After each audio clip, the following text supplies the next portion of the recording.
کاش میں دور پیمبر میں اٹھایا۔ آج سمجھیں آپ کی شادی کتنا مقدس رشتہ ہے۔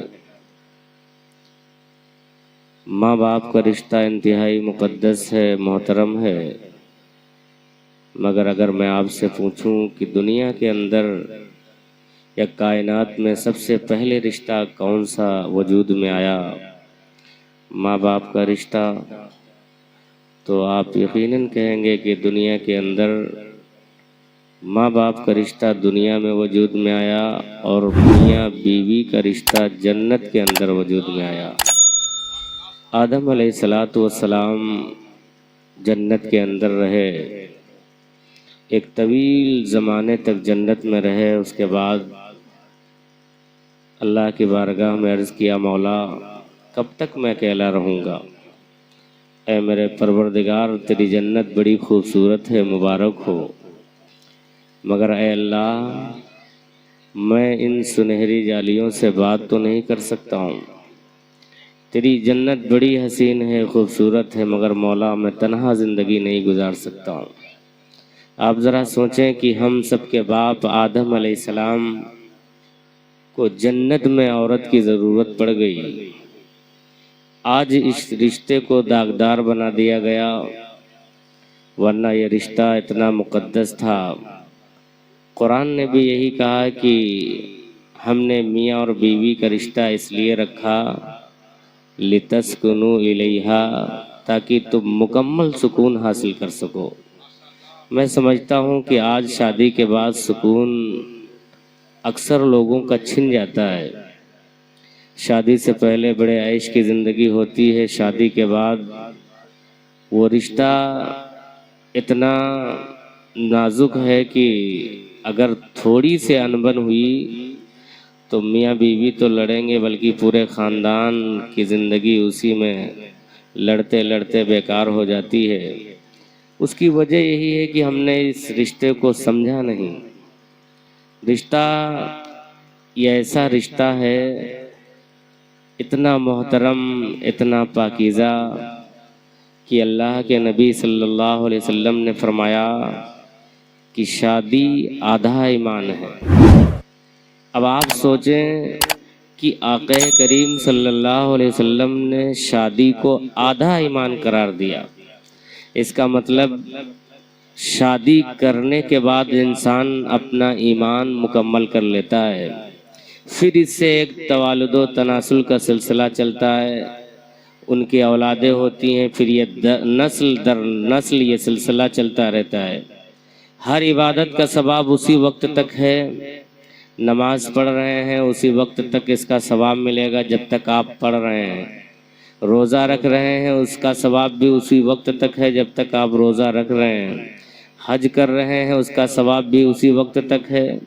مگر شادی ایک ایسی عبادت ہے کہ اگر شریعت کے دائرے میں آپ نے شادی کر لیا تو ایک ایسی عبادت ہے کہ آپ اگر شادی کر کے ان سے جو اولاد ہوگی وہ بھی نسل در نسل چلتی رہے گی، مگر قیامت تک اس کا ثواب شادی کرنے والے کو اللہ رب العزت عطا کرتا رہے گا۔ آپ ذرا اور آگے بڑھیے تو آدم علیہ السلام نے جب کہا مولا میں اکیلا زندگی نہیں گزار سکتا، تو حضرت حوا کو آدم علیہ السلام کی بائیں پسلی سے اللہ نے پیدا کر دیا۔ اسی لیے ہے کہ عورت یہ بذات خود ٹیڑھی ہے، اگر کوئی اس کو سیدھا کرنا چاہے گا تو ٹوٹ جائے گا رشتہ۔ مائنس کرنا چاہیے، کوشش کرنا چاہیے کہ نکاح کے بعد جو بھی تمہارے مقدر میں تھا آ گیا ہے، اب اسی سے ہم کو سمجھوتا کرنا ہے، تھوڑا آپ سمجھیں تھوڑا ہم سمجھیں، تاکہ رشتے کو آگے بڑھایا جا سکے۔ اب دیکھیے آدم علیہ السلام کی بائیں پسلی سے حضرت حوا کو اللہ نے پیدا کیا، اس کے بعد دیکھیے گا اب رشتوں کا آگے سلسلہ کیسے بڑھتا ہے۔ اب جب آدم علیہ السلام کا نکاح ہونے والا، اللہ رب العزت نے فرمایا اے آدم و حوا اب تم دونوں کا آپس میں نکاح کرتے ہیں۔ آدم علیہ السلام نے عرض کیا مولا نکاح تو حوا سے ہو جائے گا میرا، مگر اے اللہ میں مہر کیا ادا کروں گا۔ اسی لیے شریعت نے بھی یہی آپ کو سکھایا کہ اگر آپ کو مہر دینے کی صلاحیت ہے تو آپ شادی کریے، اگر اس کو بھی معاف کروانا ہے، ہمارے یہاں ایک رواج چلا ہے معاف کروانے کی، یہ مرد کی غیرت گوارا نہیں کرتی ہے، یہ مرد کی مردانگی کے خلاف ہے یہ بات۔ اگر آپ کے پاس اتنا نہیں ہے تو آپ روزہ رکھیں، آپ پر شادی نہیں ہے۔ سب سے پہلے تو آپ کا انتظام یہ ہونا چاہیے کہ شادی کے بعد میں مہر ادا کروں گا، اس کے بعد اپنی بیوی سے ملاقات کروں گا۔ کتنے نوجوان ایسے ہیں جو شادی والی رات بھی مہر معاف کرواتے ہیں، یہ آپ کی مروت کے خلاف ہے۔ کوشش تو کریں، آپ سب کچھ ہو سکتا ہے۔ تو آدم علیہ السلام کا نکاح ہو رہا ہے، وہاں کوئی قاضی نہیں تھا کہ رجسٹر لے کے پہنچ جاتا، اللہ رب العزت نے خود آدم و حوا کا نکاح کرایا۔ اب جب نکاح ہوا تو آدم علیہ السلام نے کہا مولا میں مہر کیا ادا کروں گا؟ تو اللہ رب العزت نے فرمایا اے آدم و حوا، تم دونوں مل کر کے میرے مصطفیٰ پر 20 مرتبہ درود و سلام پڑھ لو، یہی تمہارا مہر ہو گیا۔ تو اے لوگوں، اگر ہم حلالی اولاد بنے آدم علیہ السلام کی تو اس کی وجہ بھی درود و سلام مصطفیٰ ہے۔ اب درود و سلام کو آدم علیہ السلام کا مہر رکھا جا رہا ہے، تو اب اگر کوئی مسلمان درود اور سلام سے فجر کی نماز پڑھ کے بھاگنے لگے کہ ہم سلام نہیں پڑھیں گے، تو اس کو تو اپنے اصل پر غور کرنا چاہیے کہ ہم ہیں کیا۔ اس لیے سلام سے بھاگ نہیں سکتے ہو آپ۔ ہر عبادت کا ثواب اللہ رب العزت دے یا نہ دے اس کی مرضی ہے، مگر آقا علیہ الصلوۃ والسلام پر جو سلام پڑھتے ہو، درود پاک پڑھتے ہو، اس بات کی گارنٹی ہے کہ رب العالمین اس کو قبول فرما لیتا ہے اور اس کا اجر بھی تمہیں مل جاتا ہے۔ اب ذرا اس کو تھوڑی دیر کے لیے آگے بڑھاتے ہیں کہ خطبہ نکاح پڑھا جاتا ہے۔ خطبہ نکاح کو بہت کم لوگ سمجھتے ہیں، نہ تو دولہا سمجھ رہا ہے کہ یہ جو خطبہ میں، اور خطبے کے اندر 3 آیتیں پڑھی جاتی ہیں، اور تینوں آیتوں میں اتقوا اللہ اتقوا اللہ، اے لوگوں اللہ سے ڈرو، اے لوگوں اللہ سے ڈرو۔ اس کا مطلب یہ رشتہ بڑا ہی نازک ہے، یہ رشتہ ماں باپ کا رشتہ نازک نہیں ہے، بھائی بہن کا رشتہ اور میاں بیوی کا رشتہ اتنا نازک ہے کہ کسی بھی موڑ پر بیوی سے انبن ہو گئی، صرف 3 الفاظ زبان سے نکل گئے، آپ کا رشتہ ہمیشہ کے لیے ختم۔ آپ بتائیے ذرا، جب اتنا نازک رشتہ ہے یہ، تو اس نازک رشتے کی سب سے زیادہ قدر ہونی چاہیے ہمارے معاشرے میں، سب سے زیادہ اس کو اہمیت دینا چاہیے، سب سے زیادہ اس کو یہ دینا چاہیے کہ یہ ایسا رشتہ ہے کہ اگر تھوڑی سی انبن ہوئی تو اب وہ آپ کے نکاح سے نکل گئی، نکاح ختم، آپ کا میاں بیوی کا رشتہ ختم۔ مگر ماں باپ کا رشتہ، آپ باپ کو گھر سے نکالنا چاہیں نکال دیں مگر رشتہ ختم نہیں ہوگا۔ آپ ماں کا رشتہ ختم کرنا چاہیں، آپ کہیں بھی چلے جائیے، پوری دنیا میں کہیں بھی بھاگ جائیے، مگر ماں باپ کا رشتہ یہ ختم ہونے والا نہیں ہے۔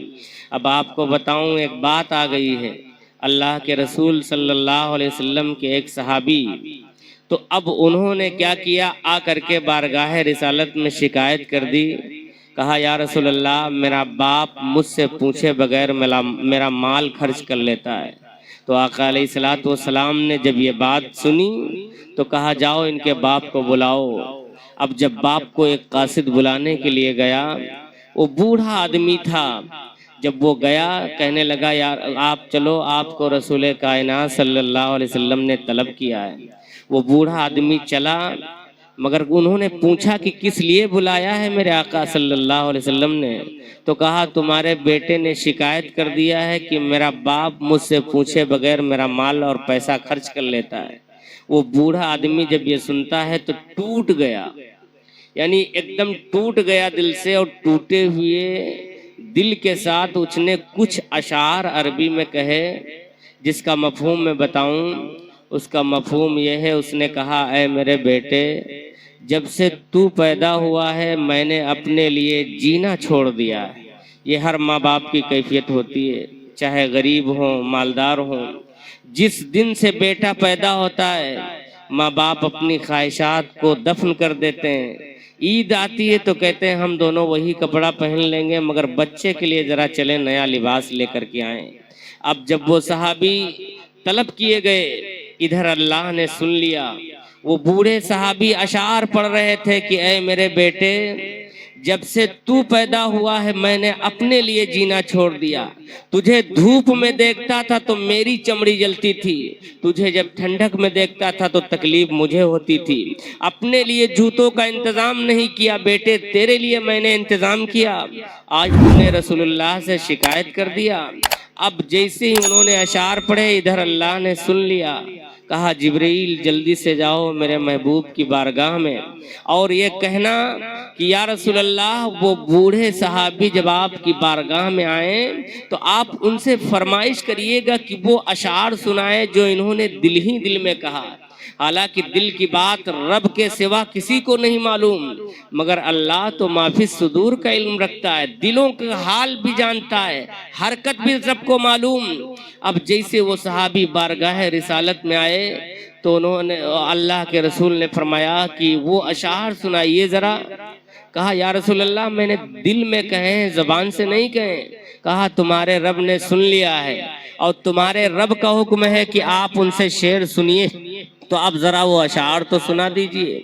روایت میں آتا ہے کہ جب وہ بوڑھے آدمی شعر پڑھ رہے تھے تو اللہ کے رسول صلی اللہ علیہ وسلم کی آنکھوں سے آنسو جاری ہو گئے. جیسے انہوں نے کہا اے میرے بیٹے جب سے تو پیدا ہوا ہے میں نے اپنے لیے جینا چھوڑ دیا.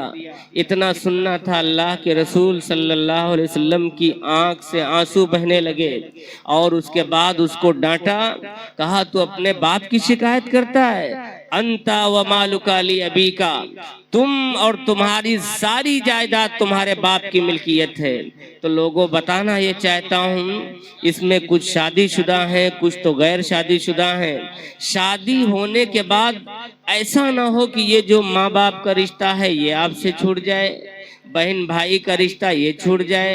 حالانکہ یہ سارے رشتے اللہ نے کہا یا ایھا الناس اتقوا ربکم الذی خلقکم من نفس واحدہ, اے لوگوں اس اللہ سے ڈرو جس نے تم سب کو ایک جان سے پیدا کیا. آدم علیہ السلام کو اللہ نے پیدا کیا, پھر آدم علیہ السلام سے پوری کائنات کو بنا دیا. اللہ رب العزت فرماتا ہے کہ اور رشتوں کے نبھانے میں اللہ سے ڈرو. کہیں ایسا نہ ہو کہ ایک رشتہ تو جڑ رہا ہے اور دوسرے ماں باپ کے رشتے آپ سے کٹ جائیں, بھائی بہن کے رشتے آپ سے کٹ جائیں. نہیں, یہ رشتے کے ساتھ ساتھ ان رشتوں کا بھی آپ کو خیال کرنا ہے کہ کسی بھی موڑ پر ایسا نہ ہو کہ یہ رشتے آپ سے چھوٹ جائیں. اس لیے شادی بہت بڑی عبادت ہے. وقت نہیں, ٹھنڈک کا موسم ہے, ورنہ میں آپ کے سامنے کچھ گفتگو کرتا. اللہ سے دعا کرتے ہیں کہ پروردگار عالم ہمیں شادی جیسا مقدس رشتہ سمجھنے کی توفیق عطا فرمائے. کھڑے ہو کر کے سلام پڑھنا.